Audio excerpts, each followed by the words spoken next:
History और geopolitics का एक अहम कनेक्शन है, क्योंकि हिस्ट्री एक टूल है प्रेजेंट जियोपॉलिटिक्स को, उसके एक्शंस को शेप करने का। आप कहेंगे ऐसा कैसे? क्योंकि history is not just about facts. History facts नहीं है केवल, हिस्ट्री उन फैक्ट्स पर कुछ पर्सपेक्टिव भी है। हिस्ट्री आपने सेलेक्टिवली कौन से फैक्ट्स को चुना है ये भी है। अभी रिसेंटली ऐसा लग रहा है कि जर्मनी के लोग अपनी नेशनलिज्म की भावना के तले वो क्वेश्चन कर रहे हैं उस हिस्ट्री को जिसको जर्मन हिस्ट्री बताया जाता है। उनका मानना है कि जर्मनी की हिस्ट्री हिटलर से ही क्यों जोड़कर देखी जाती है। और वैसे भी अगर आपसे पूछूं जर्मनी के बारे में क्या जानते हो, तो शायद आप भी हिटलर का जिक्र करेंगे, वर्ल्ड वॉर II का जिक्र करेंगे। लेकिन जर्मन्स का कहना है जर्मन नेशनलिज्म तो हिटलर से बहुत पहले से था। जर्मनी की महानता के कई किस्से हैं, हिस्ट्री के कई पहलू हैं, कई फैक्ट्स हैं जिसको आज के जो हिस्ट्री के डायनेमिक्स हैं, जो मेजर हिस्टोरियंस हैं, मीडिया के नैरेटिव पर्संस हैं, वो बात ही नहीं करते उस पर। प्लस इनका मानना है कि जो सेलेक्टिव हिस्ट्री है हिटलर के टाइम में जो हुआ, उस वजह से जर्मनी पर इकोनॉमिक बर्डन भी लगाए गए हैं और इसका एक अनड्यू एडवांटेज ज्यूइश कम्युनिटी ने भी लिया है, इवन यूएसए ने भी लिया है। अब आप कहेंगे ऐसा कैसे? ऐसा इस वजह से क्योंकि जीतने वाली जो पार्टी होती है वही तो पूरे वॉर के बाद शर्त तय करती है। तो वर्ल्ड वॉर I में जर्मनी हारा, ट्रीटी ऑफ वर्सेल्स, जर्मनी पर जो कंडीशंस लगाई गई उसके बाद इकोनॉमिक सोशल टर्मोइल हुए और उसके बाद जैसी आर्थिक समस्याएं होती हैं, जब बेरोजगारी फैलती है, महंगाई बढ़ती है, आपकी करेंसी की वैल्यू डेप्रिशिएट हो जाती है इतनी ज्यादा कि इकोनॉमिक क्राइसिस ऐसा है कि ऐसा लग रहा है कि वो सोल्यूशन ही नहीं है, सरकार कमजोर लगने लगती है। तो उस समय क्या होता है? उस समय राइज होता है ऑथोरिटेरियनिज्म का। उस समय लोगों को लगता है we want someone who can provide solution in this time. ठीक यही हुआ था इंटर वॉर पीरियड में जर्मनी में। 1939 से 1939 से 45 के बीच में वर्ल्ड वॉर II हुआ। इससे पहले यानी कि 1914 से 18 तक वर्ल्ड वॉर I चला, तो 18 से 39 के बीच में ये प्रॉब्लम चल रही थी। सोचा अब सॉल्यूशन आएगा। 1933 में 30 जनवरी को हिटलर की सरकार बनती है, कोalition की गवर्नमेंट थी, और फिर धीरे धीरे हिटलर अपोजिशन को खत्म करना शुरू करते हैं और total control in the hands of Hitler. लगा शायद अब तो सॉल्यूशन आएगा, लेकिन उसके बाद फिर जो हुआ उसी के नाम से आप जर्मनी को जानते हो, उसी काम से जर्मनी को जानते हो। लेकिन रिसेंटली जर्मन्स का कहना है कि we want to deny that history. उनका कहना है we want to deny such parties who are actually accepting that aspect of history and continuously actually mentioning that guilt कि जर्मन्स ने कुछ गलत किया था।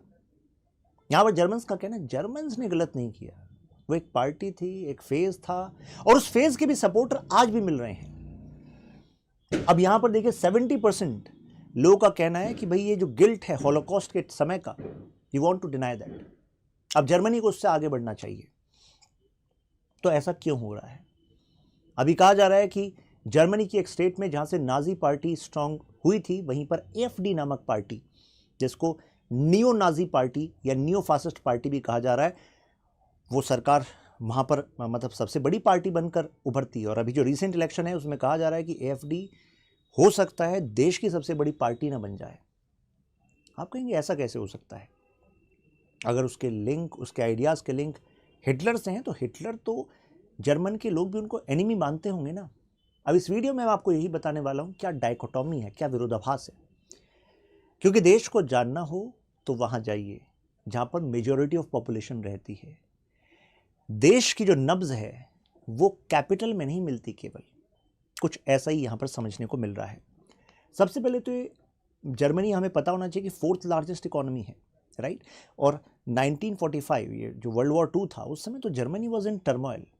वहाँ से यहाँ तक का जो सफ़र हासिल किया इन्होंने, इसमें वो एक्सेप्टेंस भी है कि हाँ हॉलोकॉस्ट हुआ, हाँ हम इसकी जिम्मेदारी लेने के लिए भी तैयार हैं।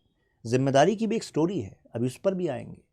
कैसे 667 यूरो जर्मनी पे करता रहा और आज भी कुछ डिसेंडेंट्स को पे करता है एज रिपेरेशन कि भाई आपको नुकसान हुआ जर्मनी में हुए जो हॉलोकॉस्ट और जो परसिक्यूशन हुआ ज्यूज़ का, उसकी वजह से।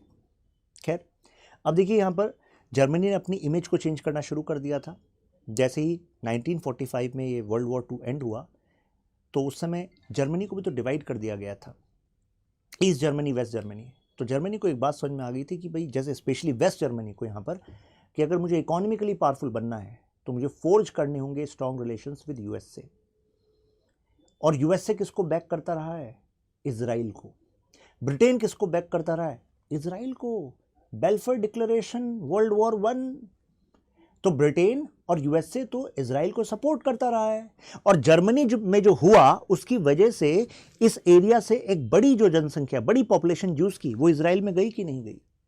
तो यानी कि फिर इजराइल और यहां पर वेस्ट जर्मनी उस समय पर, अब तो पूरा जर्मनी है, उसके रिलेशंस तो गड़बड़ होने चाहिए थे। अब वेस्ट जर्मनी को यही लगा कि अगर रिलेशंस गड़बड़ रहे तो ये हमें पूरी तरह बैकिंग देंगे नहीं। तो आप कहेंगे यूएसए बैकिंग जिसको देना चाहे देगा, जिसको नहीं देना चाहे नहीं देगा। यहां पर रोल है ज्यूइश कम्युनिटी का, strong Jewish community in US as well as in Britain. वो पॉलिटिकल क्लास में भी थी, वो इकोनॉमिक क्लास में, फाइनेंशियल मार्केट में यूएस में समझ लीजिए कि डोमिनेंस ऑफ ज्यूइश कम्युनिटी था। और जिस भी पार्टी को पावर में आना है तो डोनेशंस तो चाहिए ना, और डोनेशंस के साथ क्या आता है? इन्फ्लुएंस आता है। तो यहाँ पर इसकी कड़ी जुड़ी हुई थी। खैर उसके बाद जो आपका वेस्ट जर्मनी है उसने एफर्ट्स किए, फिर दोनों यूनिफाई हो गए, एक जर्मनी बन गया, और उसके बाद इन्होंने अपनी इमेज को सुधारने की कोशिश करी। और आज का जो ट्रेंड है, आज के ट्रेंड में ये कहा जा रहा है कि हम इमेज सुधारे क्यों? क्योंकि अगर ये नैरेटिव लोगों के अंदर रहेगा कि यार हमें अपनी इमेज को सुधारना है, तो मीन्स हम वही चीज़ें करते रहेंगे जिससे कि हम अपीज करना चाहते हैं अदर कम्युनिटीज़ को, be it European Union community और बी इट यूएसए और ब्रिटेन और others.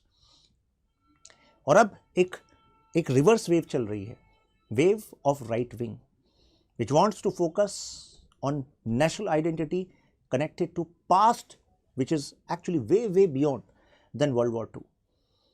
They want to reclaim their economic power but by shedding away, मतलब वो चाहते हैं कि यूरोपियन यूनियन में हम इतना इकोनॉमिक कंट्रीब्यूशन क्यों करते हैं, हम नहीं करेंगे, हम अपने लोगों पर फोकस करेंगे। और ऐसा क्यों कह रहे हैं? क्योंकि 10 में से 1 जर्मन जॉबलेस है इस टाइम पर,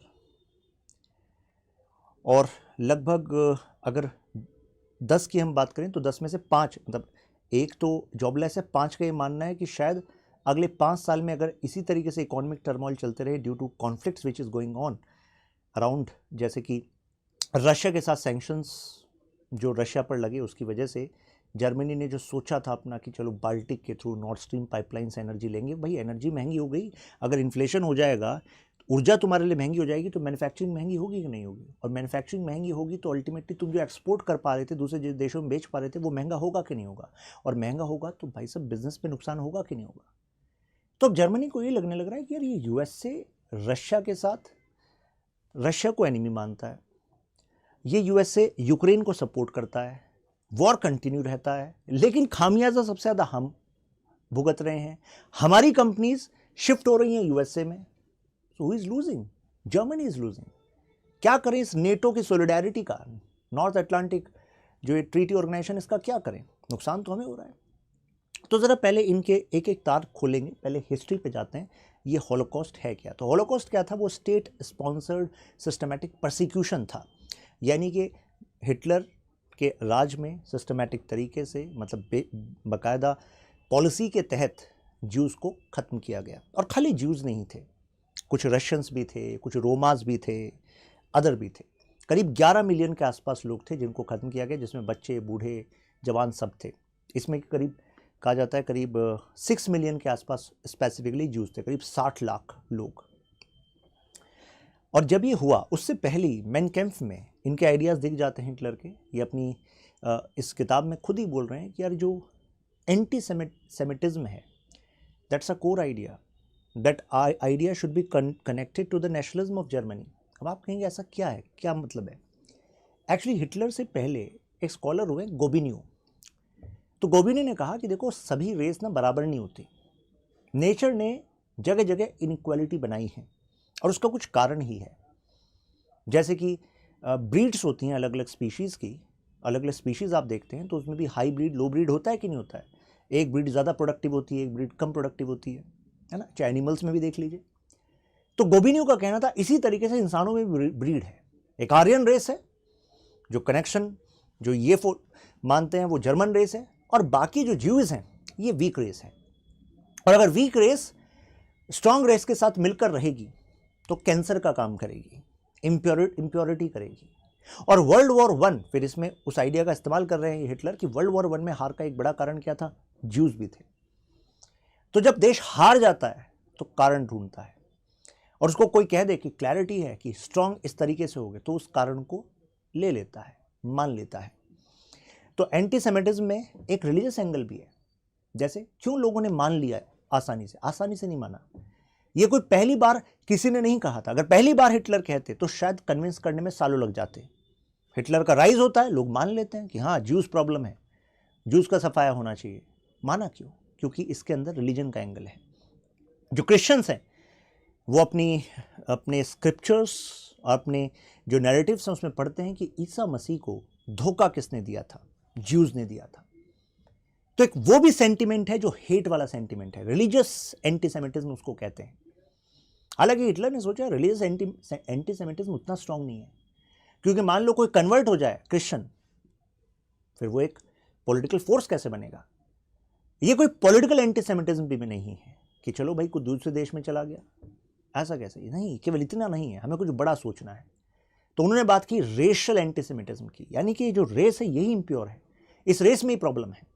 और जिन लोगों को ये पहली बार अगर आप सुन रहे हो क्रिश्चियंस के कंटेक्स्ट में, तो आपको बता दूं इस्लाम के भी एक नैरेटिव में ऐसा ही है। अगर कोई इस्लाम को फॉलो करता है, जिसको इस्लाम की जानकारी है, चाहे इस्लाम को फॉलो नहीं करता, वो भी कमेंट में बताइएगा कि आपने सुना है कभी ऐसा कि देयर इज दिस थीसिस कि शायद एक दिन ज्यूज का राज हो जाएगा दुनिया में, ज्यूज का राज हो जाएगा दुनिया में। ऐसा एक इस्लामिक जो थीसिस है उसमें भी ये पर्सपेक्टिव काफ़ी फ्लोट करता है लोगों के बीच में कि यानी कि जो इजराइल है वो वाकई दुनिया पे, वहाँ से ज्यूज कम्युनिटी दुनिया पर राज करेगी और उसके बाद फिर होगा इनका खात्मा। इसको हम कहते हैं रिलीजियस एंटीसेमिटिज्म। तो यानी कि वो इस्लामिक बिलीफ में भी कहीं ना कहीं अंदर है और कहीं क्रिश्चियन बिलीफ में भी अंदर है। तो उसका इस्तेमाल करके रेशियल एंटीसेमिटिज्म में इसको ढाला गया। रेशियल एंटीसेमिटिज्म यानी कि रेस ही अलग है। रेस डिटरमाइन होती है आपके कहीं अदर फैक्टर्स से भी, जैसे कि आपके कलर से, बायोलॉजिकल फीचर्स से, अदर फीचर्स से। तो वहाँ पर क्लियर आइडेंटिफिकेशन हो सकता है कि अब तो भाई हम क्लियर आइडेंटिफाई कर रहे हैं कि दीज आर द इम्प्योरिटीज़, और फिर वहाँ पर ख़त्म किया गया, माना कि कैंसर हैं, राइट, इस तरीके से। नाउ अब यूनिवर्सिटीज़ में आ गए, मतलब जो नाजी सपोर्टर्स थे, कुछ प्रोफेसर्स थे, स्टूडेंट्स थे, यूनिवर्सिटीज़ में जाते हैं और 10,000 से ज़्यादा किताबों को आग लगा देते हैं, और सेलेक्टिवली उन किताबों को जो कि जर्मन वीकनेस को शो कर रही हैं, जो अदर पर्सपेक्टिव्स हैं on German ethnicity, German nationality, या जो ज्यूज़ को इंटीग्रल पार्ट मान रही हैं, ऐसे सभी पर्सपेक्टिव, यानी कि जो नाजी को पसंद नहीं उस पूरे इतिहास को मिटा दो, उस पर्सपेक्टिव को मिटा दो। इंटरेस्टिंग बात यह है कि इससे ठीक पहले, कुछ सालों पहले, मतलब वहीं के हेनरी हेक नाम से एक पोएट थे, उन्होंने कहा था कि अगर किसी के अंदर इतनी हेट है ना कि आप किताबें जला रहे हो तो जल्दी ही लोग भी जलेंगे। और ठीक वैसा ही हुआ। जो ये इंसिडेंट था, इस इंसिडेंट के 8 साल बाद सिस्टमैटिक रूप में फिर ज्यूस को भी जलाया गया, ख़त्म किया गया। और ये बात इन्होंने उससे 100 साल पहले कही थी, जर्मन की पोएट थे, तो प्रोफेसी सही साबित हो गई। खैर, अब जो हिटलर की शेडो है वो 1945 के बाद कैसे शेप कर रही थी जर्मनी को। अब हिटलर हार गए थे और उसके बाद जर्मनी पर दोबारा से खामियाजा अब भुगतना था उनको। एक तो वर्ल्ड वॉर 1 में भुगता, अब वर्ल्ड वॉर 2 में। जर्मनी को डिवाइड कर दिया गया, इकोनॉमी डिस्ट्रॉय हो गई, इंफ्रास्ट्रक्चर डिस्ट्रॉय हो गया, जॉब्स चली गई और ये डिवाइड हो गया। एक तरफ यूएसआर का इन्फ्लुएंस है, दूसरी तरफ ब्रिटेन का इन्फ्लुएंस है, फ्रांस का इन्फ्लुएंस है, तो इन पावर्स का इन्फ्लुएंस है। तो यानी कि यूके, यूएसआर, यूएसए, ये चारों पावर्स यहाँ पर बैठी हैं। तो यानी कि आपके घर के अब 4 ठेकेदार हो गए। तो अब दूसरे क्या आपके इंटरेस्ट में सोचेंगे या अपने इंटरेस्ट में सोचेंगे? अपने इंटरेस्ट में सोचेंगे। तो अब खैर East Germany and West Germany बनता है, यानी कि वेस्ट जर्मनी यानी कि वो वाला हिस्सा जिसमें कि जो कैपिटलिस्ट आइडियाज़ हैं उसके बेसिस पे जर्मनी को चलाने, उसके पॉलिटिकल सिस्टम को चलाने का फाइनली फैसला हुआ। ईस्ट जर्मनी जो कि यूएसएसआर के कम्युनिस्ट आइडियाज, सोशलिस्ट आइडियाज़ के बेसिस पर चलेगा। खैर, अब वेस्ट जर्मनी ने सोचा कि हमें रिलेशंस को फोर्ज करना है बाकी देशों के साथ, तो we have to start with taking up responsibility. देखिए, जब भी अगर कोई दूसरा मान रहा है कि आपकी गड़बड़ है और आपने सही में आपको लगता है कि कुछ ऐसा किया है जिसकी वजह से इंटरनेशनल कम्युनिटी में आपको विलेन माना जा रहा है, कितने बड़े लेवल पर वॉर हुआ, कितने लोग मारे गए, इंफ्रास्ट्रक्चर, इकोनॉमी सब डिस्टर्ब हुआ, वो इस वजह से क्योंकि जर्मनी से हिटलर उठे थे। हिटलर को जर्मनी की जनता ने चुना था, तो जर्मनी की जनता कुछ तो जिम्मेदारी लो। तो ऐसे में उसके बाद जो ऑडेनॉर, जो नेक्स्ट चांसलर बने, उन्होंने कहा कि ठीक है, we are going to start with responsibility. कहा जाता है इसके पीछे प्रेशर भी था यूएसए का प्लस नेटो का। कहा कि देखो जिम्मेदारी तो लेनी पड़ेगी। उन्होंने कहा ठीक है, हम ऑफर करते हैं रिपरेशंस, यानी कि जो नुकसान हुआ है, जो यहाँ से लोग अपनी फैमिलीज लेकर चले गए हैं, कुछ लोग उनका जान चली गई है, तो उन परिवारों को हम कुछ हर्जाना देंगे। कांटेक्ट किया गया इजराइल को। बेन गुरियन उस समय इजराइल के प्राइम मिनिस्टर होते थे, उन्होंने कहा सिरे से खारिज, हम मानते ही नहीं है। मतलब ज्यूज कम्युनिटी की जो मौत हुई है, सिस्टमैटिक क्लिनजिंग हुई है, उसके बदले आप हमें पैसा देंगे। इजराइल ने कहा कि इससे बुरी बात क्या हो सकती है, हम इतने कमज़ोर नहीं है कि पैसा लेंगे इन मौत का। उन्होंने रिजेक्ट कर दिया। तो वेस्ट जर्मनी ने कहा अब क्या करें भाई। तो यूएसए से भी जो लॉबी थी, उन्होंने कहा भाई इजराइल का ये डिसीजन है कि नहीं लेंगे पैसा तो नहीं लेंगे। इजराइल ने कहा कि हमारा जो पासपोर्ट होगा उस पासपोर्ट पे हम अलाउ ही नहीं करेंगे अपने किसी सिटीजन को कि वो जर्मनी में एंटर करे। इजरायली कोई भी अपना बिजनेस जर्मनी में ना चलाए। तो यानी कि रिलेशंस वर वेरी टेंस। तो कैसे वेस्ट जर्मनी जो कैपिटलिस्ट पॉलिसी पर बन रहा था, कैसे वो एक वेस्टर्न जो लॉबी है जिसमें कि इजराइल भी एक इंपॉर्टेंट प्लेयर बनेगा, उसका रिलेशन अच्छा कैसे करे। खैर, जर्मनी ने अपनी एफर्ट जारी रखे। फिर कुछ टाइम बाद दोबारा उन्होंने एफर्ट करा। उस समय तक एक्चुअली इजराइल में कुछ इकोनॉमिक क्राइसिस आ गए थे। इकोनॉमिक क्राइसिस आने लगे तो फिर उन्होंने कहा कि ठीक है, वी शुड कंसिडर। हालांकि जो ऑडेनॉर थे, जो उस समय वेस्ट जर्मनी के चांसलर थे, उनकी खुद की पार्टी के कितने लोग खिलाफ थे। उन्होंने कहा भाई कहाँ से लाओगे पैसा। उनके फाइनेंस मिनिस्टर खिलाफ थे, क्यों दोगे तुम पैसा, why you are taking this as your responsibility. But उन्होंने कहा नहीं, रिलेशंस को सुधारना है तो कुछ तो करना पड़ेगा।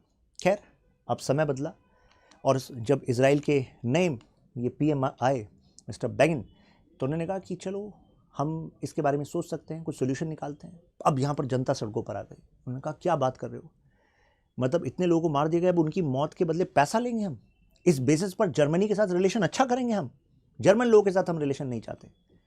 तो उन्होंने कहा चलो ऐसा करते हैं, देखो इकोनॉमिक क्राइसिस चल रहा है, बीच का रास्ता निकालते हैं।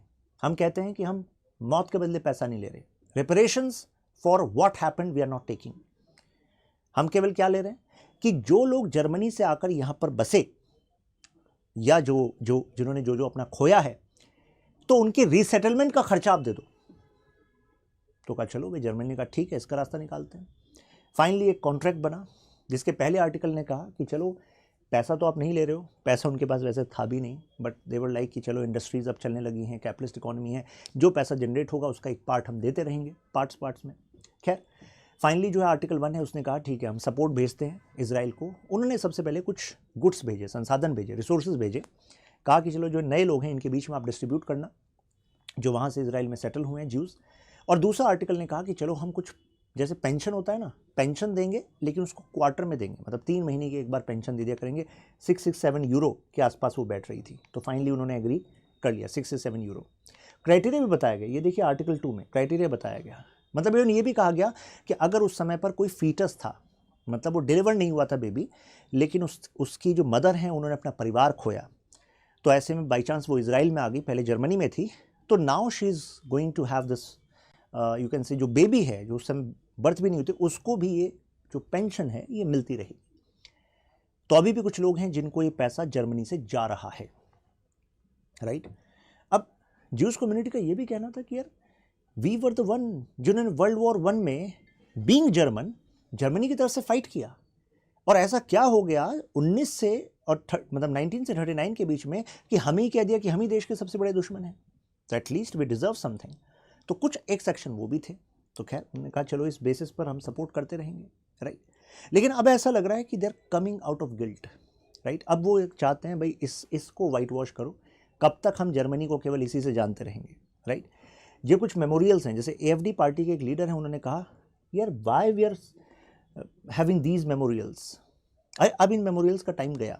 ऑलरेडी हमने ट्रायल्स करे, मतलब ट्रायल्स यानी कि क्रिमिनल ट्रायल्स हुए कि उस समय पर जो नाजी पार्टी के प्रोमिनेंट लीडर्स थे उनको सजा मिली जर्मन लॉज के हिसाब से। तो उन्होंने कहा जो हमें करना था हमने पास्ट में कर दिया, right. And now they want to deny this crime. AfD ऐसा कह रही है कि देखो हम इसको सिंबल को प्रोमिनेंट नहीं मानेंगे। अब जो इनकी सिटीज़ है, सिटीज़ में तो ये चलो प्रोमिनेंट सेंटर्स बन गए, लेकिन गाँव में कहानी कुछ और है।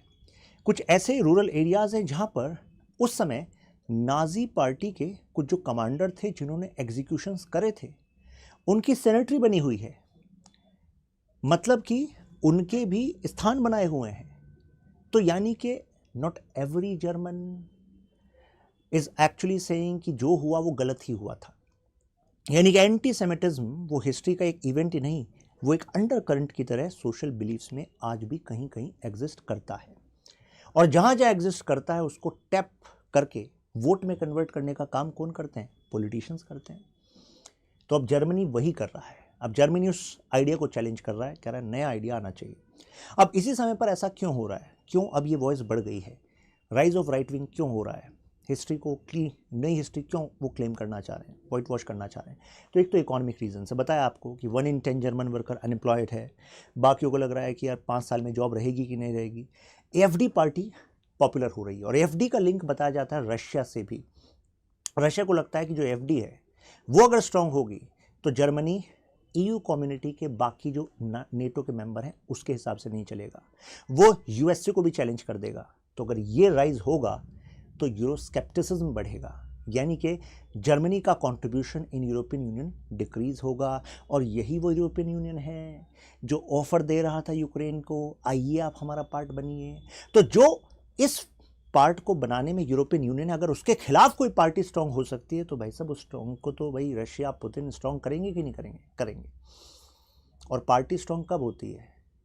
पार्टी स्ट्रांग होती है जब लोग वोट देते हैं। और लोग कब वोट देते हैं? जब कुछ नया, कुछ बड़ा बदलाव आता है, लोगों की सोच में कुछ बड़ा बदलाव आता है, कुछ नैरेटिव्स बनते हैं। तो this is the kind of social change which is being tapped by AfD. Political victory AfD की हो सकती है फार राइट की, क्योंकि ये यूरोपियन यूनियन के बाकी देशों में भी ट्रेंड चल रहा है। हंगरी में आप देखिए, पोलैंड में देखिए, स्लोवाकिया में देखिए, राइट। इटली में भी जो जॉर्जो मेलोनी की पार्टी है उनके कनेक्शन भी उस समय की जो फासिस्ट पार्टी है उससे कहे जाते थे, राइट। तो एएफडी तो समझिए कि उससे भी आगे है in terms of its ideology, right. और कहा जा रहा है कि शायद जो मस्क हैं, एलन मस्क, वो भी एएफडी को सपोर्ट कर रहे हैं।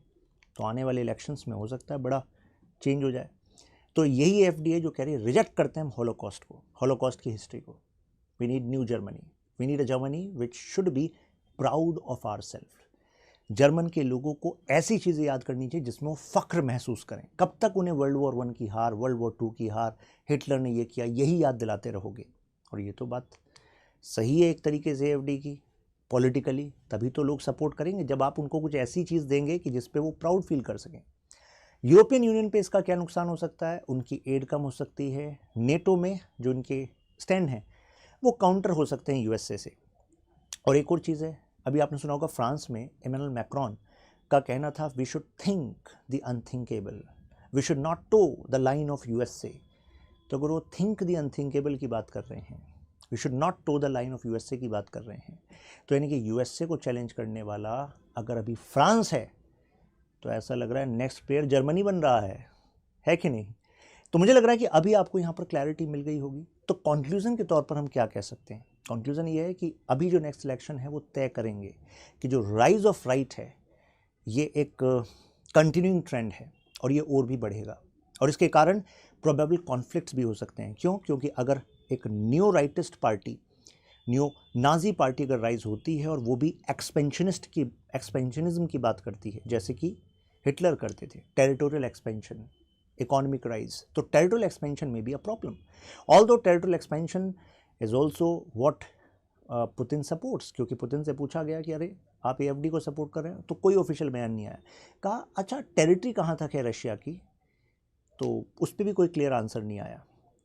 तो क्लियर आंसर नहीं आया तो उसका मतलब क्या? एक्सपेंशनिस्ट आइडियाज़ रखने वाले जो ऑथोरिटेरियन लीडर्स हैं, बीट पुतिन या फिर बेलारूस के लीडर या फिर यहाँ पर एएफडी, तो ऐसा हो सकता है एक नया ट्रेंड जियोपॉलिटिक्स में हमें आने वाले सालों में दिखे। यहाँ पर आप मेरे साथ कनेक्ट हो सकते हैं शशांक त्यागी फॉर यू।